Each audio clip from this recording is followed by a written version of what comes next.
여러분 반갑습니다. 빠직입니다. 오늘도 어김없이 전력공학 이것만 알면 끝 6편을 통해서 여러분과 이야기를 한번 나눠보겠습니다. 여러분 공부하시느라고 많이 힘드시죠? 그런데 그럼에도 불구하고 여러분 항상 목표를 향해서 공부하시는 모습이 정말 아름답고 멋있습니다. 진심이에요, 여러분. 진짜 진심으로. 그래서 제가 늘 여러분 아시는지 모르겠지만 저는 정말로 항상 여러분을 응원하고 있어요. 그래서 여러분이 지금 하시는 공부가 반드시 어떤 좋은 결실로 이어졌으면 좋겠습니다. 자, 그러면 바로 한번 들어가 봐도 괜찮겠죠? 여러분 시작하기 앞서서 제 채널을 구독하고 계시면 제가 영상을 업로드할 때마다 바로바로 영상을 받아보실 수 있으니까요. 구독 한번 해보시는 건 어떨까요? 자, 그럼 바로 한번 들어가 볼게요. 자, 32번째, 32번째 핵심 내용이죠. 특성 임피던스에 관련된 내용을 가져왔어요. 이게 뭐냐면 송전선에서 어떤 전압과 전류의 비, 분포 정수회로 있잖아요. 일단 그 정도로 알아주시고 그냥 특성 임피던스가 어떤 특징을 갖냐? 이러한 특징을 갖는다. 식이 이렇게 나와요. 여러분 이것만 일단 알고 계시면 됩니다. 자, 특성 임피던스 G 제로라고 쓰고요. 루트의 Y분의 G. 이거는 뭐 이름을 말하자면 뭐 병렬 어드미턴스, 직렬 임피던스 이렇게 말할 수 있는데 일단 루트의 y분의 g라고 쓰고 이걸 풀었으면 r 더하기 j 오메가 l, g 더하기 j 오메가 c 이렇게 표현을 할 수가 있습니다. 물론 이 파트는 회로 이론에서 다루고 있지만 주로 전력공학에서는 실제로 적용하는 그러한 문제로 출제가 되기도 하죠. 그래서 여러분 이 공식만 일단 알고 계시면 굉장히 문제 푸실 때 도움이 많이 될 거예요. 그래서 특성 임피던스 딱 나오면 G0를 떠올려 주시고 루트 y분의 g구나. 이것은 풀었으면 z, 즉 직렬 임피던스는 r 더하기 j 오메가 l, 병렬 어드미턴스는 g 더하기 j 오메가 c. 요것만 가지고 가시면 돼요. 그런데 여기서 하나 더 특징을 살펴보면 무손실 선로라는 조건이 주어지면 이 녀석과 이 녀석은 0이에요. r과 g는 0입니다.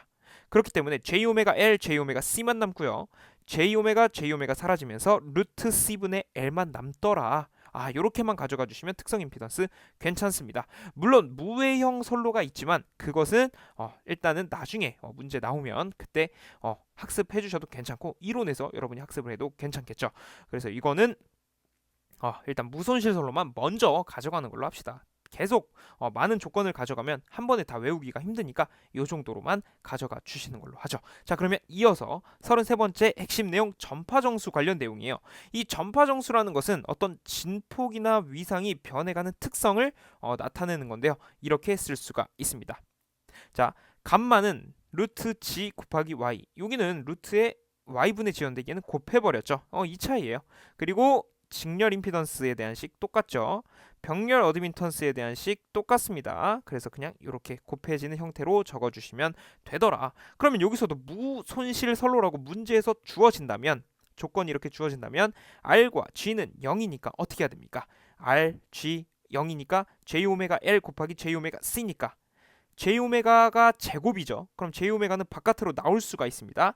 LC는 나오려고 해도 어림도 없죠. 왜? 제곱 형태가 아니니까 루트 안에 이렇게 갇혀 있는 게 맞습니다. 자, 이렇게 해서 전파 정수도 이 정도로만 가져가 주시면 되고 추가적으로 전파 속도라는 게 있어요. 전파 속도는 루트 LC분의 1입니다. 뭐 문제에서요. L에 뭐 숫자를 줘서 그리고 C에 숫자를 줘서 한번 계산기로 두들겨 봐라.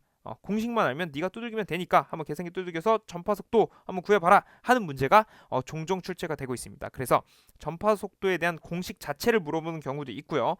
인덕턴스와 여기 정전 용량의식을 주면서 구해봐라 하는 문제가 간혹 출제가 되니까 여러분이 이것까지 가져가 주시면 되겠습니다. 물론 이 안에서 굉장히 더 많은 공식들이 있지만 일단은요 우리 복습 차원에서 보는 거니까 이렇게 가져가 주시면 되겠습니다. 자, 그러면 이어서 34번째 핵심 내용으로 넘어가 볼게요. 34번째 핵심 내용입니다. 장거리 송전선로에서 ABCD 일반식을 구해봐라. 이거는요 보통 공식만 알고 계시면 그냥 한 문제 가지고 갈 수 있는 그런 문제가 되겠습니다. 그래서 조금 여러분 죄송스러운 이야기지만 이 복잡해 보이는 것을 가지고 가셨으면 좋겠어요. 이게 또 괜히 빈수레가 요란하다고 이렇게 복잡해 보이는 게 은근히 외우기 쉽단 말이에요. 자, 보면은 일단 여러분이 외우실 때 어떻게 하냐? A, 자 다시 A, B, C, D를 먼저 써주시고 외우기 힘드시면 이렇게 먼저 써주시고 어떻게 할 거냐? GY, 루트 GY, 루트 GY, 루트 GY, 루트 GY를 써주세요. 그 다음은 코사사코, 코사사코. 요거는 이제 하이퍼블릭, 다시 이거는 이제 하이퍼블릭 코사인, 하이퍼블릭 사인, 하이퍼블릭 사인, 하이퍼블릭 코사인이라 그래서 뭐 쌍곡선 함수 나타내는 건데, 여기서 그것까지는 다룰 필요는 없고요. 지금은 어떻게 해서든 이것을 가지고 가는 걸로 하죠. 괜찮으신가요? 자, 그래서 다시 A, B, C, D. 이거 적는 거 쉽잖아요. A, B, C, D 적어놓고, 루트 GY는 기본적으로 깔고 간다 그랬어. 그 다음에 빠지기가 코사사코 한 다음에 H를 다 붙여달라 그랬지. 다음에 여기만 주목하시면 돼요. B는요 루트의 Y분의 G고요. C는요 루트의 G분의 Y. 그리고 여기는 없어요. 그냥 이대로 냅두면 돼요. 이거를 사실 이제 이렇게 끌어와야 되는데, 제가 이거 좀 구색 좀 맞추려고 이렇게 끌고 온 겁니다. 자, 어쨌든 사실상 B나 C나 하나만 외우면 돼요. 왜냐면 루트의 Y분의 G잖아요. 그럼 C는요 당연히 G분의 Y 서로 바뀐다고요. 이게 이렇게 가져가시면 돼요. 얘는 서로 바꿔요. 그러니까 하나만 외우시면 돼요. 자, 다시 정리해보면 A, B, C, D를 쓴다. 두 번째, 루트 GY를 하나, 둘, 셋, 넷 차곡차곡 써준다. 그 다음에 코, 사, 사, 코를 생각해주고 H를 다 붙인다. 그 다음에 B나 C 둘 중에 하나만 외워서 루트 G, Y 써주고, 여기는 반대로 B와 반대로 써주기만 하면 된다. 그러면 장거리 송전설로 해서 A, B, C, D 일반식 그냥 가져가는 거예요. 이게 대부분의 분들이 이거 좀 암기하기가 쉽지 않아서 그냥 거르고 속된 말로 거르고 넘어가시는 경우가 많아요. 근데 그러지 않으셨으면 좋겠어요. 이거는 알고 계시면 반드시 여러분에게 결정적인 순간에 도움이 되는 문제가 될 겁니다. 그래서 이거는 반드시 가져가셨으면 좋겠습니다. 자, 그럼 이어서 35번째 핵심 내용으로 넘어가 볼게요. 35번째 핵심 내용입니다. 캐스케이딩 현상 관련 내용이에요. 이거는요 키워드 가지고 여러분이 학습하기 굉장히 좋은 내용이에요. 왜냐면 시험에 명확하게 캐스케이딩 현상이라고 주어지고 나오는 내용이 거기이기 때문이에요. 일단 볼게요. 이게 캐스케이딩이라는 게 뭐냐면, 어떤 저압 뱅킹 배전 방식에서 저압선에 고장이 일어나잖아요. 그러면 건전한 변압기까지 다 차단이 되는 거예요. 연쇄적으로. 그러니까 한 놈이 잘못했는데 나머지 녀석들까지 다 잘못되는 거죠. 그래서 그런 것을 캐스케이딩 현상이라고 부른다. 그러면 이거를 대책이 필요할 거 아니에요. 이거 캐스케이딩 현상을 방지할 수 있는 대책. 그러면 당연히 어떤 구분 퓨즈를 설치를 해서 연쇄적으로 되는 것을 방지한다, 이렇게 생각을 해주시면 되겠습니다. 자, 캐스케이딩은 그 정도로 가주시면 돼요. 어떤 저압선의 고장으로 인해서 건전한 변압기까지 전부 다 차단되는 거. 근데 그것을 방지하려면 구분 퓨즈를 설치해서 연쇄적으로 되는 것을 막아낸다, 이렇게 생각을 해주시면 되겠습니다. 시험에 잘 나오니까 여러분 이거 꼭 상기시켜주면 좋겠습니다. 자, 그러면 36번째 넘어가 볼게요. 36번째 핵심 내용입니다. 변류기 개방 시 2차 측 단락하는 이유가 무엇이냐 라고 물어보는 내용이 나올 거예요. 그럼 여러분은 고민도 할 거 없이 2차 측 절연 보호를 하기 위해서 변류기 개방 시 2차 측을 단락합니다, 이렇게 답변을 하면 되겠죠. 이 내용 같은 경우는요 실기시험 가시면 많이 마주칠 거예요. 많이 기출되었던 문제니까 이거 지금 잡고 가시면 실기할 때 공부할 내용이 조금은 줄어들게 되는 거겠죠. 자, 다시 변류기 개방 시 2차 측을 단락하는 이유는 2차 측 절연 보호를 하기 위함이다, 이렇게 가주시면 됩니다. 자, 이게 왜 그런 거냐면, 변류기를 개방하잖아요. 변류기를 개방할 때 2차 측을 개방하게 되면 무부하 전류에 의해서 2차 측 전압이 굉장히 높아집니다. 그래서 절연이 파괴될 수가 있어요. 그래서 2차 측을 단락하게 되는 겁니다. 절연 파괴를 막기 위해서. 그래서 2차 측 절연 보호가 정답이 되겠죠. 자, 그러면 37번째 핵심 내용으로 넘어가 볼게요. 37번째 핵심 내용입니다. 한 상의 대지 정전 용량이 0.4 마이크로패럿, 주파수가 60Hz인 3상 송전선이 있대요. 자, 이때 소호 리액터를 설치할 건데 소호 리액터의 공진 리액턴스는 몇 옴이냐, 이렇게 물어보고 있습니다. 자, 그러면 이런 식이 있어요. 여러분도 잘 아시겠지만 오메가 L은 3 오메가 C 분의 1 이렇게 됩니다.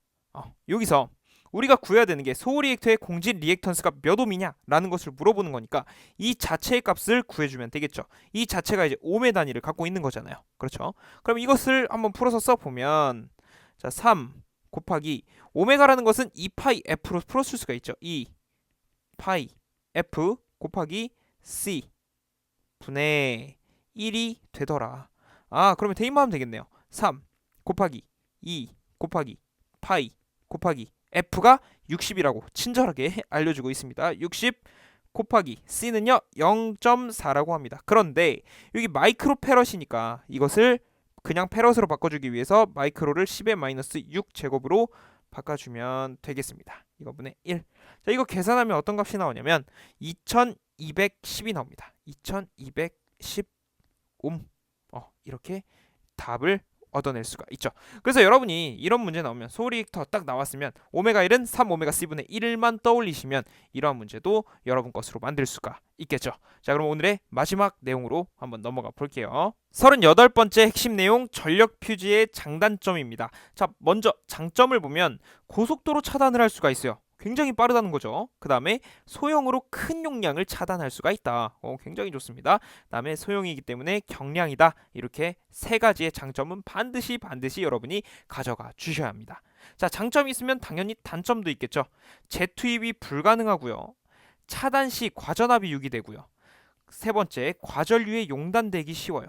여기서 용단이라고 하는 것은 이 과전류가 흘렀을 때 녹아서 퓨즈가 녹아서 끊어지는 그런 현상을 말합니다. 그게 용단이다. 이렇게 생각을 해주시면 돼요.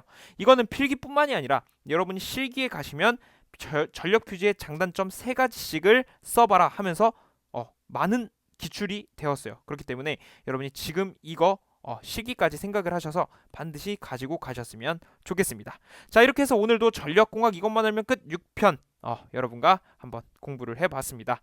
좀 어떠셨는지 모르겠어요. 여러분께 어떻게 해서든 도움을 드리기 위해서 저는 계속해서 최선을 다해보겠습니다. 항상 영상 봐주셔서 너무 감사드리고 함께 공부해주셔서 대단히 고맙습니다. 저는 다음 영상에서 찾아뵙도록 할게요. 고생 많으셨습니다.